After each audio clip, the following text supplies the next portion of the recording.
A few months ago, I was watching Ants with someone. The other person had said they had a DVD of it soon after it came out, so they had already watched it. However, when we got to the scene where Z was rescued from the water, they said, "I don't remember if he died or not," and hoped he wouldn't die. In the end, it turned out he did not die, but that later got me to thinking, why don't we have any animated films in which the protagonist dies, and not one just for adults?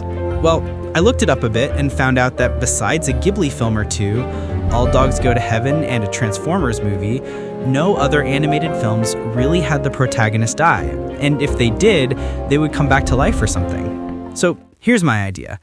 Let's have an animated film, and not one from 20 years ago, that is meant for families, where the protagonist does die.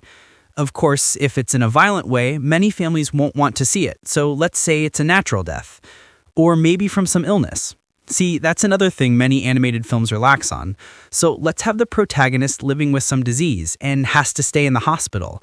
At the end, they will die. I think Dreamworks, the creator of Ants, could be a good fit for this. And because Puss in Boots: The Last Wish had Puss having fear of death, we can incorporate that in the film too.